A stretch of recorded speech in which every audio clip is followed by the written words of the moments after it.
Budget सत्र शुरू होने वाला है, जिसमें तमाम पार्टी अपने अपने विधायकों के साथ मंथन कर रही हैं, या दोनों गठबंधन यूं कहें मंथन कर रहे हैं कि किस तरह से विधानसभा चुनाव में सत्ता पक्ष को घेरना है, और सत्ता पक्ष के विधायकों की भी बैठक हो रही, किस तरह से विपक्ष के तमाम मुद्दों का जवाब देना है। बहरहाल बहुत छोटा ये सत्र है और इस सत्र के दौरान नए विधायकों को शपथ दिलाई जाएगी। इस बीच तमाम पार्टियां अपनी अपनी रणनीति बनाने में जुटी हुई हैं। बीजेपी की भी आज बैठक बुलाई गई है और इस बैठक में तमाम विधायक पहुंचे हैं, जहां उनका स्वागत भी किया जा रहा है। और उसके बाद सत्र के दौरान किस तरह से विपक्ष की भूमिका निभाएगी बीजेपी, इसे लेकर रणनीति भी तैयार हो रही है। साथ ही इस बैठक में नेता प्रतिपक्ष का भी चयन किया जाएगा, या विधायक दल के नेता का चयन किया जाएगा। हमारे सहयोगी सौरभ भी जुड़े हुए हैं हमारे साथ। सौरभ, बीजेपी के तमाम विधायक पहुंच गए हैं, बैठक शुरू हो गई है। इस बैठक में रणनीति के साथ क्या यह भी तय होगा कि नेता प्रतिपक्ष कौन रहेगा? जी बिल्कुल, देखिए आज पूरे दिन बैठकों का दौर चला है, चाहे सत्ता पक्ष की बात की जाए या विपक्ष की बात की जाए।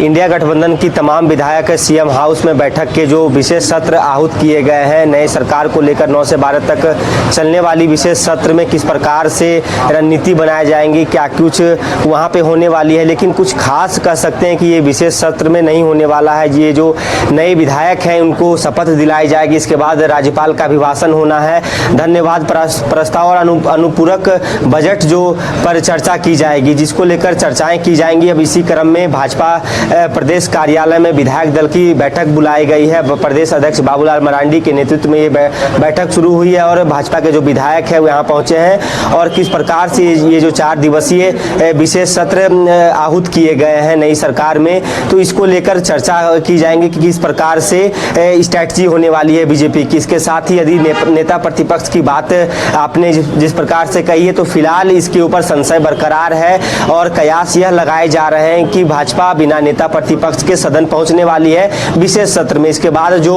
सत्र होंगे उसमें आपको नेता प्रतिपक्ष के चेहरे नजर आएंगे, तो कह सकते हैं कि जिस प्रकार से प्रभारी और पर्यवेक्षक आएंगे उसके बाद नेता प्रतिपक्ष का चयन किया जाएगा।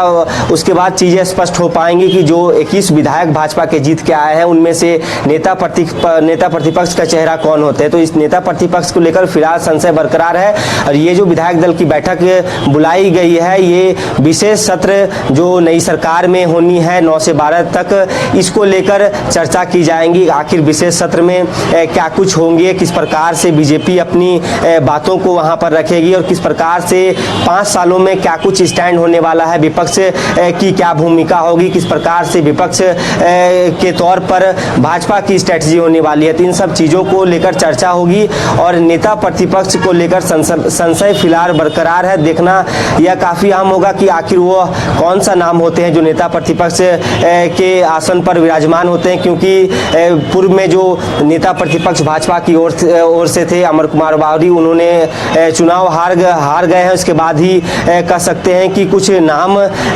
काफ़ी तेज़ी से चल रहे हैं, चाहे वो बाबूलाल मरांडी की बात कर ली जाए या फिर सीपी सिंह की बात कर ली जाए कि सीनियरिटी के आधार पर नेता प्रतिपक्ष का चयन हो सकता है। लेकिन संशय बरकरार है और किन नामों पर मुहर लगती है ये देखना काफ़ी अहम होगा। जी, मुद्दे भी कई उठेंगे सौरभ। जो मजबूत विपक्ष पहले था इससे पहले वाली हेमंत सरकार में, इस बार संख्या बल थोड़ी कम है, तो ऐसे में लगता है कि सरकार को घेरने के लिए किस तरह से रणनीति तैयार होगी।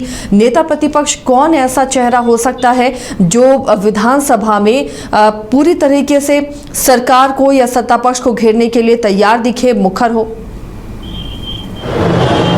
जी बिल्कुल, देखिए ये तो अब संगठन पर निर्भर करता है कि आखिर विपक्ष का नेता कौन होगा और कौन ये जो मुखरता के साथ सदन में ये जो भाजपा के जो मुद्दे रहे हैं उसको प्रमुखता से उठाते रहे हैं। तो इसका चयन कुछ दिन के बाद कर सकते हैं कि बहुत जल्द नामों की चर्चा जो चल रही है इसके ऊपर मुहर लगेगी। इसके बाद यदि मुद्दों की बात कर ली जाए तो जिस प्रकार के चुनाव के नतीजे आए थे उसके बाद सह प्रभारी हेमंता बिस्वा शर्मा ने वीडियो संदेश के जरिए कहा था कि चाहे बांग्लादेश विशेष घुसपैठ का मुद्दा हो या फिर विद्यार्थियों का मुद्दा हो, उसको सदन में भाजपा उठाते रहेगी। और भाजपा के जो लीडर हैं, विधायक हैं, वो भी कह रहे हैं कि प्रमुखता के साथ जो झारखंड हित के लिए मुद्दे हैं हम उसको उठाते रहेंगे और झारखंड हित में कार्य करते रहेंगे, चाहे वो सीजीएल का मुद्दा हो या फिर बांग्लादेशी घुसपैठ का मुद्दा हो, लॉ एंड ऑर्डर का मुद्दा हो, महिला सुरक्षा की बात की जाए। तो इन सब मुद्दों पर किस प्रकार से सरकार को घेरनी है और क्या कुछ रणनीति रहेगी, इसको लेकर चर्चा की जाएगी। और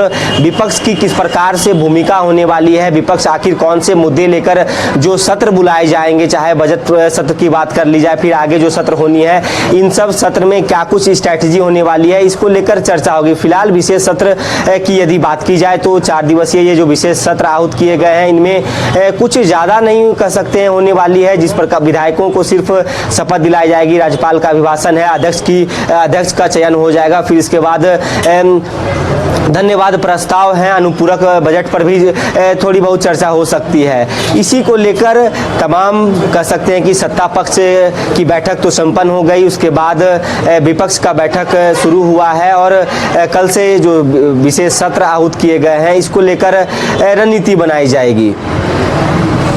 तो चलिए, रणनीति बनेगी और इसके लिए तमाम विधायक मौजूद हैं, लेकिन अभी तक नेता प्रतिपक्ष को लेकर संशय की स्थिति बरकरार है। फिलहाल वो चेहरा ढूंढा जा रहा है जो सत्ता पक्ष को विधानसभा में मजबूती के साथ घेर सके। बहुत बहुत शुक्रिया सौरभ इस तमाम जानकारी के लिए। तो फिलहाल अभी बीजेपी विधायकों की बैठक चल रही है और जैसे ही ये बैठक खत्म होगी वो अपडेट भी आपके सामने लाएंगे कि अगर नेता प्रतिपक्ष का चुनाव आज होता है या नहीं। हालांकि आज चीज़ें तय होने की उम्मीद है कि नेता प्रतिपक्ष को चुन लिया जाएगा। कई चेहरे इस रेस में हैं, उसमें बाबूलाल मरांडी हैं, चंपाई सोरेन हैं और नीरा यादव भी हैं।